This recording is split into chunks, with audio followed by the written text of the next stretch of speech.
Hello र नमस्ते सबैजनालाई म प्रतिमा र ताजा Samsungको Galaxy S26 Ultra चाहिँ हामी कहाँ फाइनली आइपुगिसकेको छ। यो फोनलाई नेपालसम्म ल्याउन हामीले यति पापड बेल्नु परेको थियो, बट देन अगेन आइसकेको छ हामी कहाँ, and I am happy about that. सुरुमा प्राइस चाहिँ म भनिदिइहाल्छु। यो फोन चाहिँ 3वटा भेरिएन्टमा अवेलेबल छ। 12/256 GB भेरिएन्ट जसलाई चाहिँ 2,13,000 रुपियाँ पर्छ, 12/512 GB भेरिएन्ट जसलाई 2,43,000 रुपियाँ पर्छ, भने 1 TB भेरिएन्टलाई चाहिँ 2,94,000 रुपियाँ पर्छ। र अब चाहिँ नेपालमा प्रिबुकिङको लागि पनि अवेलेबल भइसकेको छ S26 Ultra। अब चाहिँ अनबक्स गरेर यो फोनको बारेमा कुरा गरौँ है त। ल खासै त्यो अनबक्स गर्नुपर्ने चाहिँ केही छैन हैन,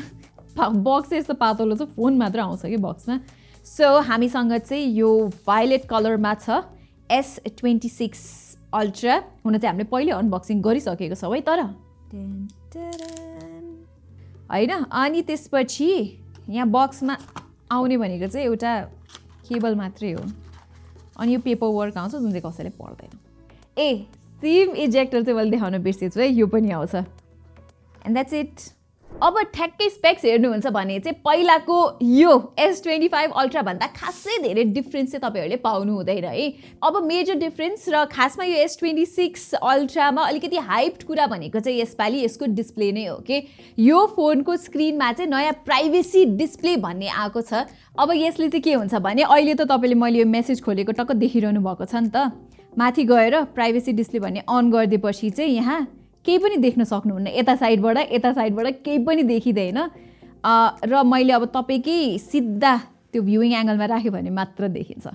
यो कसरी पोसिबल छ भन्दा फोनहरूमा चाहिँ युजुअली नर्मल पिक्सेल हुन्छ, यहाँ चाहिँ normal pixel plus flex magic pixel भन्ने छ। नर्मल पिक्सेलले चाहिँ यसरी वाइडर डिरेक्सनमा लाइट फ्याँक्छ भने यसले चाहिँ स्ट्रेट लाइनमा लाइट फ्याँक्छ कि सो भ्युइङ एङ्गलहरू कन्ट्रोल गर्न सकिन्छ। र यो फिचर चाहिँ मलाई एकदमै मन परेको छ, स्पेसली पब्लिक प्लेसेसहरूमा तपाईँले फोन चलाउँदाखेरि। अब सपोज बसमा हुनुहुन्छ भने साइडको मान्छेले के टाइप गरिरहेछ, कुन गीत सुनिरहेछ देखिन्छ नि त। सो मलाई चाहिँ एकदमै नै युजफुल लाग्यो र म चाहिँ युज गर्छु पनि। तर अब यो प्राइभेसी डिस्प्लेको one of the negative sides भनौँ न, त्यो भनेको चाहिँ कहिलेकाहीँ भ्युइङ एङ्गलमा चाहिँ असर पर्न सक्छ है, अनि कहिलेकाहीँ चाहिँ अलिकति फिक्का पनि देखिन सक्छ। नेक्स्ट चेन्ज भनेको चाहिँ यसपालि बिल्ड क्वालिटीमा पनि भएको छ है। पहिलाको S25 Ultra र योभन्दा अगाडिको S24 Ultraमा चाहिँ हामीले टाइटेनियम बिल्ड पाउँथ्यौँ भने यहाँ चाहिँ एलुमिनियम बिल्ड दिएको छ स्यामसङले।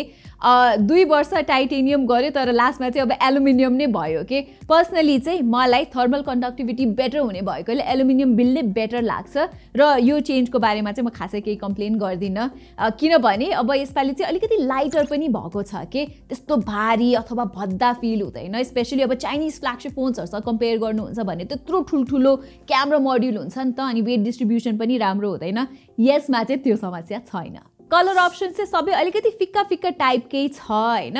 नेपालमा चाहिँ ब्ल्याक र यो भायोलेट कलर अप्सनहरू आउँछ। अनि राम्रो कुरा के हो थाहा छ, पहिलाको S25 Ultra भन्दा S26 Ultra चाहिँ अझै पातलो छ, सेम ब्याट्री क्यापेसिटी हुँदै पनि। र तपाईँलाई त थाहा छ नि त स्यामसङमा त यो S Pen पनि आउँछ भनेर, इट्स भेरी इम्प्रेसिभ। र स्यामसङले भने अनुसार अहिलेसम्मको सबैभन्दा थिन S सिरिजको फोन हो रे यो। अब डिस्प्लेको कुरा गर्दा प्राइभेसी डिस्प्ले त नयाँ फिचर भइ नै हाल्यो, तर एउटा अलिकति स्याड कुरा चाहिँ के हो भने अब यो चक्करमा चाहिँ स्यामसङले यहाँ 8 बिटको प्यानल मात्र दिएको छ। This is not a 10 bit or a 12 bit panel जुन चाहिँ हामीले अरू फ्ल्यागसिप फोन्सहरूमा पाउँछौँ। हुन त यो डिस्प्लेको कोर क्वालिटी हुन्छ नि, ब्राइटनेसहरूदेखि लिएर हेर्दाको त्यो कलर्सहरू सबै राम्रो चाहिँ राम्रो छ, तर त्यो टेक्निकली चाहिँ हल्का इन्फिरियर सुनिन सक्छ। नेक्स्ट भनेको चाहिँ यसपालि क्यामेरामा मेगापिक्सल वाइज चाहिँ त्यस्तो खासै चेन्ज छैन। 200 मेगापिक्सलको मेन क्यामेरा छ, 50 मेगापिक्सलको 5x टेलिफोटो, 10 मेगापिक्सलको 3x टेलिफोटो र 50 मेगापिक्सलको अल्ट्रा वाइड क्यामेरा आउँछ।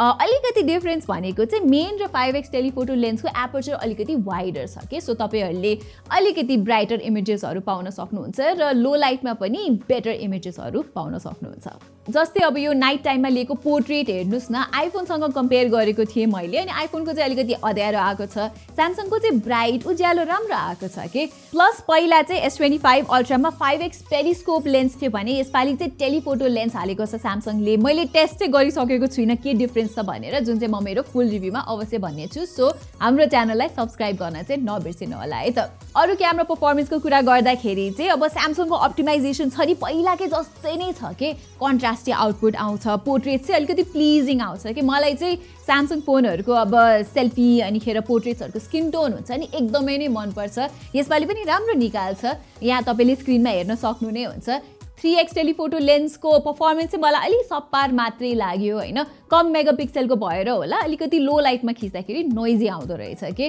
तर 5x टेलिफोटो लेन्सको पोर्ट्रेट्सहरू चाहिँ राम्रो छ है मैले भने नि क्यामेरा टेस्ट गरिसकेको छुइनँ सो चाँडै नै गर्नेछु स्टे ट्युन अलिकति फिचर्स चाहिँ एड भएको छ क्यामेरामा मेरो one of the favourite features भनेको चाहिँ होराइजन्टल लक हो कि यसरी जसरी क्यामेरा हल्लाएर खिचे पनि होइन तपाईँले स्टेबल भिडियो पाउन सक्नुहुन्छ कि एक्चुली अब एक्सन क्यामेरामा आउने फिचर हो यो चाहिँ र अब चाहिँ फोनहरूमा पनि आउन थालेको छ र अब रिलहरू बनाउन चाहिँ यसले एकदमै मजा आउनेवाला छ अर्को क्यामेरा फिचर एड भएको भनेको चाहिँ लगमा भिडियोहरू खिच्दाखेरि लटको अप्सन पनि बढाएको छ कि यसपालि स्यामसङले पहिला चाहिँ एउटा मात्र अप्सन थियो अब चाहिँ 4-5वटा 6वटा फिल्टर अप्सन्सहरू छ जुन चाहिँ राम्रो छ नेक्स्ट भनेको चाहिँ ग्यालरीमा एआई पनि इन्टिग्रेटेड छ कि अब जस्तै आफ्नो इमेजमा चाहिँ तपाईँले जे पनि जेनेरेट गर्न सक्नुहुन्छ कि यहाँ थिच्नु भयो भने होइन अनि यहाँ क्रिएटमा जानु पर्यो अनि त्यसपछि I want to hold a small dog लेखिदिनु भयो होइन अनि generate थिचिदिनुहोस् A few minutes later ल हेर्नुहोस् टक्क एउटा सानो क्युटी पप्पी होल्ड गरेको सबै मिलाइदिन्छ क्या तपाईँले यहाँ हेर्नुभयो भने हातको पोजिसनहरूदेखि लिएर अघि मेरो हात पनि देखेको थिएन सब कुरा मिलाइदिन्छ कि सो यस्तो गर्न सकिन्छ अनि अर्को भनेको चाहिँ तपाईहरूले के गर्न सक्नुहुन्छ भने यहाँ स्टाइलमा जानुभयो भने चाहिँ यहाँ टन्न फिल्टर अप्सन्सहरू पनि छन् कि अब यो थिचेर मैले जेनेरेट गरिदिएँ रेट्रो एनिमे स्टाइलमा होइन भने हुन्छ A few minutes later ल हेर्नुहोस् कस्तो मजासँगले यहाँ कति धेरै अप्सनहरू छ जुन चाहिँ अब त्यो एडिट गर्नको लागि चाहिँ एकदमै नै रमाइलो छ अब पर्फर्मेन्समा चाहिँ के इम्प्रुभमेन्ट छ भनेर सोध्नुहुन्छ भने चाहिँ यसपालि स्यामसङले सधैँ जस्तो नै लेटेस्ट एन्ड्रोइड चिपसेट प्रयोग गरेको छ Snapdragon 8 elite gen 5 for Galaxy भन्ने चिपसेट युज गर्छ यसमा चाहिँ के हुन्छ भने रेगुलर 8 एलिट जेन 5 भन्दा हल्का क्लक स्पिडहरू चाहिँ बढी हुन्छ जे होस् यो चिपसेट चाहिँ अरू फोनहरूमा पनि युज भएको नै हो र पर्फर्मेन्स एकदमै नै राम्रो छ है स्टेबल पर्फर्मेन्स दिन्छ हुन चाहिँ मैले एकदमै पुरै गेमिङ टेस्टहरू गरिसकेको चाहिँ छुइनँ हल्का गेम खेल्दाखेरि चाहिँ स्टेबल एक्सपिरियन्स पाएको थिएँ मैले यहाँ स्क्रिनमा तपाईँले हेर्न सक्नुहुन्छ र अब अरू रिभ्युवर्सहरूको भिडियो हेर्दाखेरि चाहिँ यो फोनको थर्मल पर्फर्मेन्स पनि राम्रो छ भनेर भनेको छ है सो सबै पर्फर्मेन्स टेस्ट चाहिँ म आफ्नो फुल रिभ्यूमा गर्ने नै छु एज आई सेड सब्सक्राइब गर्न नबिर्सिनु होला त्यो बाहेक अब स्यामसङ फोन किन्ने भनेको चाहिँ सफ्टवेयर एक्सपिरियन्सको लागि पनि हो है सफ्टवेयर र एआई भनौँ न अब चाहिँ यसपालि चाहिँ टन्ने एआई फिचर्सहरू स्यामसङले एड गरेको छ जुन चाहिँ अरू कुनै फोनमा पनि तपाईँहरूले पाउन सक्नुहुन्न आजको डेटमा सुरुमा मैले अघि नै ग्यालरीको पनि कुरा गरेको थिएँ यहाँ ग्यालरीमा एआई अर्को तरिकाले पनि इन्टिग्रेटेड छ कि जस्तै अब स्क्रिनसटहरू आफ्नो रेलिभेन्स अनुसार आफै सोर्ट भइदिन्छ बिक्सबी पनि बेटर भएको छ रे हुन चाहिँ म अब च्याट जिपिटी र जेमिनाईमा एकदमै डिपली रुटेड मान्छे हो तर I will give it a try है मैले ट्राई गरिसकेको छैन जस्तै अब मैले बिक्सबी खोलेँ होइन अनिखेर मैले चाहिँ how to optimize my battery भनेर खोजेँ होइन सपोज अनि यसले फोनको सेटिङ्सहरू नै देखाइदिन्छ कि यसो यसो गर भनेर ल पहिला चाहिँ कसरी के गर्ने भनेर दिन्छ अनि अप्टिमाइज ब्याट्री थिच्यो भने चाहिँ तपाईँको अब अड्याप्टिभ ब्याट्री अन गर हुन्छ नि अब सेटिङ्सहरूमा डाइरेक्टली पुर्याइदिन्छ यो चाहिँ नयाँ एआई फिचर हो नेक्स्ट भनेको चाहिँ यदि तपाईँ फुटबल अथवा क्रिकेट धेरै हेर्नुहुन्छ भने एकदमै युजफुल फिचर छ भिडियो नोइज रिडक्सन भन्ने के हुन्छ भन्दा हिजोको इन्डिया भर्सेस न्युजिल्यान्डको म्याच लगाए त कस्तो ब्याकग्राउन्ड नोइज छ नि त अब के गर्ने भने माथि जाने यो अप्सनलाई अन गर्ने अनि नोइज कस्तो मजाले रिड्युस भयो नि त ब्याकग्राउन्डको र त्यो कमेन्टेटरको मात्र भोइस राम्रो आयो नि त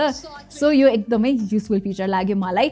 नेक्स्ट ब्याट्री चाहिँ स्यामसङको लास्ट 5 जेनेरेसनदेखि 5000 मिलिएम्पावरकै थियो र यसपालि पनि 5000 मिलिएम्पावर केही छ स्यामसङले खै किन हो सिलिकन कार्बन ब्याट्री टेक्नोलोजी चाहिँ अपनाउनै खोजिरहेको छैन क्या, जब कि सबै मेजर चाइनिज ब्रान्ड्सहरूले 7,000, 8,000, 10,000 मिलिएम्पियर ब्याट्री ल्याइसके। तर मिस्टर हुज द बसको मैले ब्याट्री ड्रेन टेस्ट भिडियो हेरेको थिएँ र उसले भनेअनुसार चाहिँ ब्याट्री इन्ड्युरेन्स चाहिँ खतरा नै छ है। यसपालि S26 अल्ट्राको स्यामसङले अप्टिमाइजेसन चाहिँ बेटर गरेको छ अरे, जुन चाहिँ म अवश्य पनि टेस्ट गर्ने नै छु। चार्जिङ चाहिँ यसपालि फास्टर भएको छ है। 60 वाटको चार्जिङ सपोर्ट तपाईँहरूले पाउनुहुन्छ र 25 वाटको वायरलेस चार्जिङ सपोर्ट पनि छ। तर एउटा स्याड कुरा चाहिँ के हो भने अब आइफोनहरू जतिकै स्ट्रङ म्याग्नेट चाहिँ यहाँ छैन, सो त्यो पावर ब्याङ्क अथवा चार्जरहरू चाहिँ यहाँ टप्प टाँसिँदैन। All right everyone, so